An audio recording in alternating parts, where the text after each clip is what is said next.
Hello and thank you for joining me today. Well, this is the Thursday, April 8th edition of our video devotionals, and we appreciate you being with us today. As you can see, we're outside enjoying the beautiful weather, and the wind's not a factor today. Oftentimes, if it's blowing from my back across here, that southwest wind is just loud. And many of you that go down to the beach, you understand that.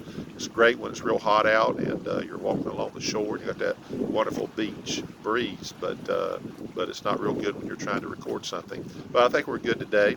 Birds might be a factor. When they see people, they get all crazy and think they're going to get something to eat. You know how it is. You look up in the sky and say, look, Mom, your daddy, there's a seagull. I think I'll throw a cracker to him. And the time you throw that cracker up in the air, you got 50 that's fighting for it. And so they like to eat too, I guess.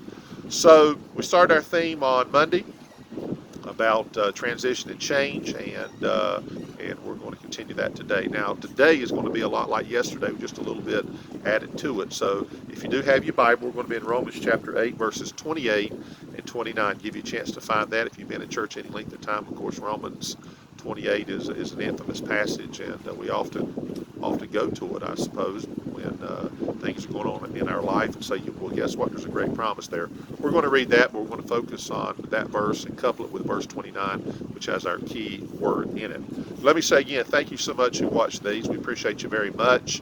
And of course, we're in that second year, as we call it, as of April 1st, and we're going to continue on. Someone did ask when they said, now because you're going to be moving, are you going to continue the devotions? Absolutely.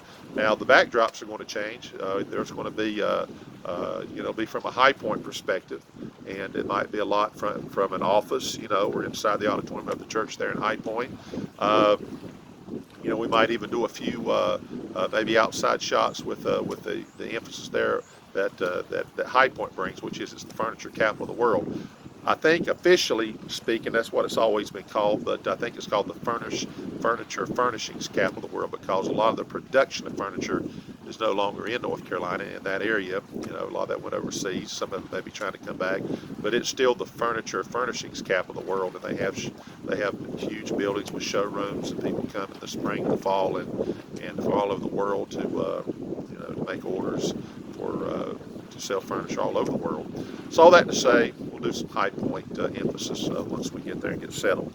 Let's go ahead and jump into this. Romans chapter 8, verse 28 says this, and we know that all things work together for good to them that love God, to them who are the called according to his purpose. All right, so we know that verse. We understand it as much as we possibly can, knowing that all the good and the negatives we put all together, it's all going to equal good. But notice what verse 29 says. For, now there's a connecting word, for whom he did foreknow, he also did predestinate to be conformed. And there's our word, to be conformed to the image of his Son. He might be the firstborn among many brethren. So we're going to put the two verses together here naturally as they do go together. But as Paul talked about yesterday to the church is there in Galatia, that he says, I'm going to travail in birth again until Christ be formed in you. As we talked about that, he's saying, look, God and his grace and the abilities I give to God to use are going to be there to help you, have Christ formed in you. And then, of course, that means the outward is going to be a manifestation of that. But if you notice here, as we think about Romans 8:28, so the point about Christ, being conformed to his image, now that means the negatives that we don't like to go through, and all of it's going to work together for good. Now, part of that good, of course, is so that you and I are going to be conformed to the image of his Son. And that's why when you look at the end result, it's always good when we are being conformed. It's not easy. It's kind of like when I think about the word conformed, I think about sharpening a knife. I use knives, and I guess especially before me, the generation before me, everybody had a pocket knife. Then as a kid, it was a natural thing. And you could take them to school and carry them to church, pull them out, show other boys, what you had, and that was just a natural thing. Now it's not as much today, but I still carry a knife with me, and for utility purposes, obviously. And that knife gets dull when you start to using it, and you start working on that edge with a sharpener, and that edge is being conformed. It's being conformed so that it's going to have a good use. Well, these all things working together for good.